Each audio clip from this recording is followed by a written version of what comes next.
الحمد للہ وحدہ والصلاة والسلام علی من لا نبی بعدہ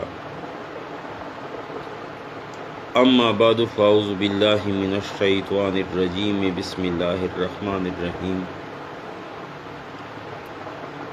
واعتصموا بحبل اللہ جمیعا ولا تفرقوا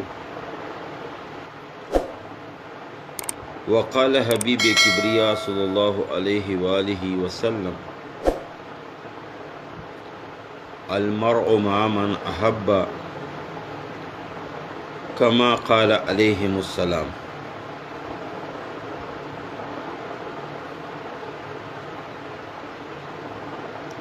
محترم و مکرم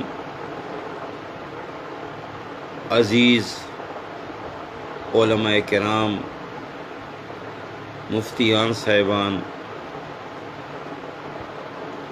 اور امت مسلمہ کے شریک ہر رکن،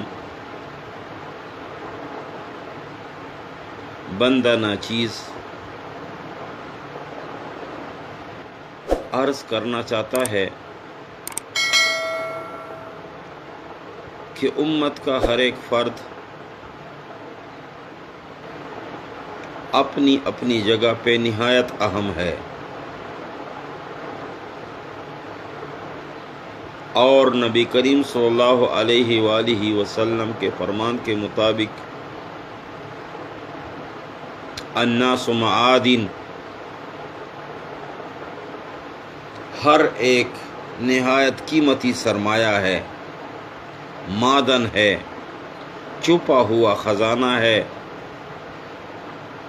لہذا امت کا ہر فرد امت کے جوڑ کے خاطر ایک ایک قدم کو نہایت ہی احتیاط سے اٹھائیں تاکہ امت میں تفرقہ نہ ہو، امت اعتدال سے چلے۔ موجودہ پریشانی کی حالت میں ایک طرف تو پورے عالم اسلام پہ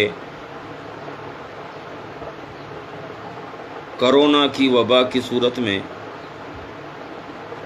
پریشانی لاحق ہے، جس کی وجہ سے مسلمانوں کا نہایت نقصان ہوتا جا رہا ہے۔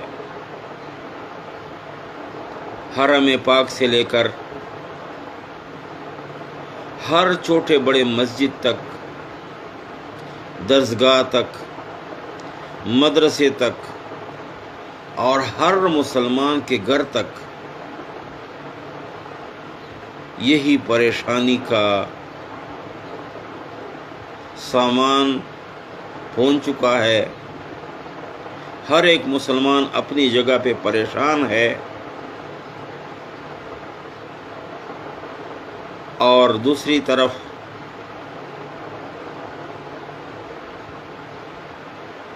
نہایت پریشانی سے کہنا پڑتا ہے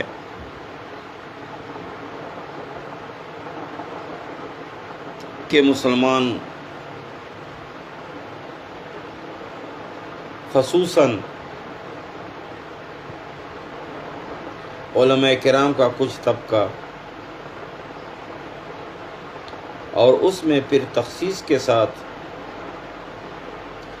تبلیغی جماعت کو ایک طرف جو پریشانی کا سامنا ہے، پوری دنیا میں جماعتیں پنسی ہوئی ہیں، پوری دنیا میں جماعتوں کے خلاف قسم قسم کے ہتھ کنڈے اختیار کیے جا رہے ہیں، تو دوسری طرف پریشانی سے کہنا پڑتا ہے برادر میں عزیز محترم مولانا طارق جمیل صاحب جس انداز سے آگے جا رہا ہے وہ نہایت پریشان کن ہے۔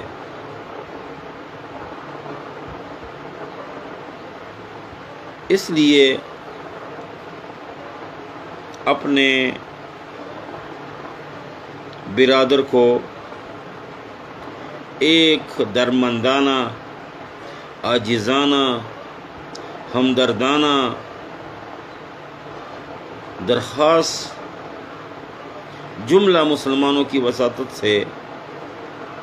عرض کرنا چاہتا ہوں کہ خدا را جہاں کھڑے ہو اس سے آگے مت جانا، واپس انہی مقام پہ مڑ جانا جہاں صرف دعوت ہی دعوت ہو، جہاں صرف دعوت سے وابستگی ہو، جہاں صرف جماعت سے وابستگی ہو، جہاں صرف احکامات کی زندگی ہو۔ دائی کا کام زبان کی طرح ہے، اپنے کام کو نکالنا ہے، دانتوں سے ٹکرانا۔